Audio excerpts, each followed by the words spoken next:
Well, Shontel Brown defeated Nina Turner twice this year, officially on Tuesday for the second time. We're very lucky to be joined now by Nina Turner, who is here to offer some reactions on what happened in the race. There was an influx of pro-Israel money that came into the race, and I know we're going to get into all of that. There were similar patterns in both of those races that played out over the course of this last year. So, Nina, first of all, thank you so much for joining us. Oh, thanks for having me, Emily. Yeah, it's always great to talk to you. And I'm just going to start off by asking for some reflections on the second of two campaigns that you ran this year. Yeah, back to back because of the special election. I will say it was not so much that she defeated me as much as big money defeated me in both times. If there had been a strictly head to head, woman to woman race, there is no doubt that I would be Congresswoman Nina Turner at this moment. But unfortunately, dark money groups flooded into this race as they did last year. Super PACs flooded in here. We know that a crypto billionaire jumped into this race, placing $1 million. And people have to ask themselves, it wasn't anything so spectacular about her run. So why is it that cryptocurrency billionaire and oil baroness and others? I mean, Emily, they were making up super PACs. At a certain point, there were so many super PACs in this race against me. It was very we couldn't keep up with the number of super PACs. So I think a larger reflection beyond my run, because we see this pattern happening all over the country where races are no longer decided at the ballot box, they're decided in boardrooms across this country. That how does that impact this still very young representative democracy, and what does that mean going forward when big money can decide who leads specific communities, knowing that they really don't care about the needs, the hopes, and the dreams, and even the fears of said communities. Yeah, and after the race, Justice Democrats gave a rather what I thought was almost startling comment to Kale Lacey, my colleague at The Intercept, for an article she wrote on the race, where she asked, where were you? You guys backed Nina Turner last time around. Why do you get in this time? And they gave an unusually blunt and honest answer. They said there's so much dark money, so much big money being spent on against Nina Turner that we have to make decisions on, if the country is a chessboard, we have to decide where we're going to move our pieces, and we can't afford to keep up with the amount of spending that is being thrown down against Nina Turner. Meanwhile, the Congressional Progressive Caucus, which had backed you in the previous race, ended up endorsing Shontel Brown, who became a member of the CPC. You told Jordan Sheridan, who's done some terrific reporting on this race, Jordan Sheridan of Status Quo, independent news outlet, that some of the squad members had been kind of threatened to stay away from the race. I've done a little bit of reporting on that, and I've heard that the Congressional Black Caucus in particular was animated about this race. And so I kind of want to ask, is that what you had heard? And also, why? I'm not breaking any news to say that both you and Shontel Brown are both black. So why would the Congressional Black Caucus be so invested in one candidate over the other here, if that's what you had heard? Yeah, I heard something very similar, Ryan, no doubt about it. I mean, they need to answer that question. I think that, even from the last race last year, I was told by a supporter that navigates those spaces, and is very germane to this race too. But I was told by a supporter who actually navigates the corporate Democrat spaces, and they asked these people, why do you guys come at Nina Turner so hard? She's a Democrat too. And he was told, I'm not the right kind of Democrat. So I think that answers the question, even in this race as well, because I'm not the right kind. And being the right kind means that I speak up and I speak out. I center the people that I'm running to serve, not corporate interests, not owner donors.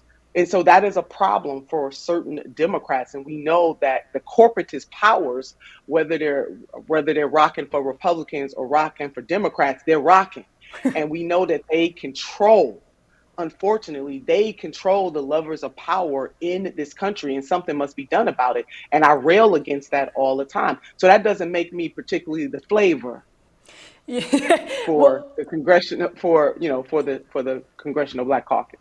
Yeah, and folks on a national level might not realize there's a pretty significant Jewish community in this district. And Nina, this second campaign, you spent a lot of time making outreach to the Jewish community to try to combat the message that there's no doubt that big money tried to make the wedge issue here, the Israel debate. And so when you were engaging in this outreach to the Jewish community, how did you sort of respond to the concerns that people had that were, there's just no question, definitely fueled by a lot of outside spending? Yeah, I mean, and those concerns were falsism. There's sometimes, when you're running as a candidate and people might pull stuff from your background and manipulate it for their purposes. On this, being labeled as anti-Israel, anti-Semitic was a flat out lie. And so I had a very good team, Jewish leaders, director, and coordinators on my team that helped me to begin to have those kind of conversations, to seek first to understand and then to be understood to quote Stephen Covey. And so I approached it in that way, like, this is a lie. There's no gray here. This is a lie used to malign my name. And I did make some inroads. I did have some Jewish leaders tell me that they know that it was a lie. Some Jewish leaders were in the rooms where things were being plotted against me, knowing that was in fact a lie. And we see groups like AIPAC and DMFI, Democratic Majority for Israel. They're doing that to several candidates. Let us not forget that in 2020, after Senator Bernie Sanders, who is Jewish, after his heart attack, DMFI put out one of the most disgusting commercials against Senator Bernard Sanders in Iowa. So Democratic Majority for Israel, what they're doing, they're fighting against people like Summer Lee, who's running, and just a whole host of candidates. And it seems that they come down particularly hard against candidates, progressive Black women, and that's a pattern that they have. And it doesn't matter that the candidates that they back from time to time on the opposite side are Black. We have to question the impact of not just outside money, but also, do people get to just totally make up stuff about you, something that inflammatory? It's very hurtful. So, Emily, you're right. The large I served this community, part of the Jewish community, when I was a state senator. So I've always had the largest portion of the Jewish community as a state senator, and the congressional district was half of my Senate district. So I'm not new to this community, but what these types of groups are able to do is terrible, and people should speak out against it a little more. I'm glad for J Street, groups, even my local. I had a lot of local leaders and just activist types actually write letters to the editor in the Cleveland Jewish News. And that was refreshing for me this time around. I didn't necessarily have that last time, but a lot of Jewish leaders actually spoke up this time, and that really made me proud. And while those groups are animated by a hawkish support of Israel, that isn't usually what the ads are about. So in this That's race, right. So even though they're AIPAC funded and DMFI funded ads, what was the content of those ads? Were they about Israel, or were they about other things? Oh no, just how they, slandered or went against Senator Sanders. No, it was about me being Right. divisive. There are a lot of polling going on because I had people in my circles who live in this district. So they were getting the polls, they were tracking, trying to see what would stick to me. So they just turbo boosted the message they did against me last time. So the foundation was I'm divisive, I'm not a real Democrat, that because they know this district is solidly Democrat, just solidly. And so they were playing on that, and they just turbo boosted. A matter of fact, Ryan and Emily, I got a hit piece against me in my mailbox just yesterday. And I'm just shaking my head because They're still it coming. was, they still coming, right? But I have my grandson, I tell a story about him and I putting together puzzle pieces.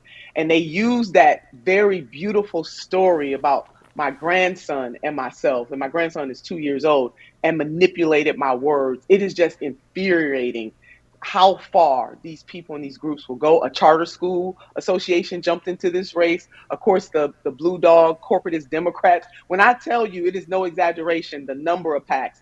And I'm thinking, I had one of my dear friends say to me, well, Nina, they must fear you because the president had to jump into this race too. You got the war in Ukraine going on, you got inflation, trying to figure out all kinds of things that are going wrong, both internationally and domestically. And the president jumped into this race. So that tells you the level of pressure that my team and I were under, especially the last 2 weeks of this race. And that is why I say that if these groups had not jumped in, if these people had not jumped into this race and it was just a head to head, I would have won this race both times. And on that point, I think this is, go ahead, Ryan. Did you have a question? Oh, no, I mean, I was just going to ask what's next for you, but we could finish with that if Emily, you've got something first. No, that's perfect. That's exactly what I was going to ask. Yeah. So what's next for Nina Turner? I'm going to keep fighting. I'm going to keep being out there. As you both know, I didn't stop even after the special election. This is a mission for me. I am on assignment to lift the poor, the working poor, and the barely middle class in this country. So if I will not be doing that in the halls of Congress at this time, I will continue to be in the streets, lifting and motivating the people, calling out big money interests that do not serve the interests of the everyday people in this country from all walks of life and all identities. That doesn't stop. The beautiful thing is that I will be totally unleashed. So watch out, world. I bet that's going to feel great. It does. Yeah. No, the work continues, just in summation. The work continues, and I really care deeply, so I'm not going to stop. All right. Thank you so much for joining us. Looking forward to what's next. Thanks for having me. Thank you both. Thanks, Nina. We'll be back with more Rising right after this.